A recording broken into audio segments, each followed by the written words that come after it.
প্রথম টেস্টে 2 ইনিংস মিলিয়ে 4 রান করেছিলেন এনামুল হক বিজয়। তারপরও দ্বিতীয় টেস্টে তার উপর ভরসা রেখেছিল বাংলাদেশ। তবে সেই আস্থার প্রতিদান দিতে পারলেন না এনামুল হক বিজয়।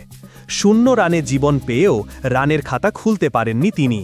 তাই তো বাংলাদেশ তাদের প্রথম উইকেট হারায় 5 রানের মধ্যে। ইনিংসের দ্বিতীয় ওভারে এনামুল হক বিজয় উইকেটের পেছনে ক্যাচ তুলে দেন। তবে সেই ক্যাচ ধরতে গিয়ে ব্যর্থ হন শ্রীলঙ্কান উইকেট কিপার কুশাল মেন্ডিস। তবে সেখান থেকেও যেন শিক্ষা নিতে পারেনি এনামুল হক বিজয়।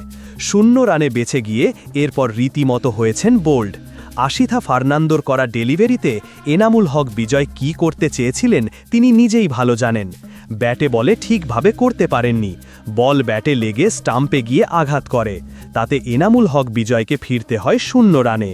10 বলে ডাক। ইতিমধ্যে টেস্টে 3 ইনিংস ব্যাটিং করেছেন এনামুল হক বিজয়, যার মধ্যে 2টিতেই ডাক মেরেছেন। এনামুল হক বিজয়, যার কিনা ঘরোয়া লিগে 50টা সেঞ্চুরি রয়েছে, তাই বলতেই হচ্ছে ঘরের মাঠের বাঘ বাইরে আসলেই বিড়াল।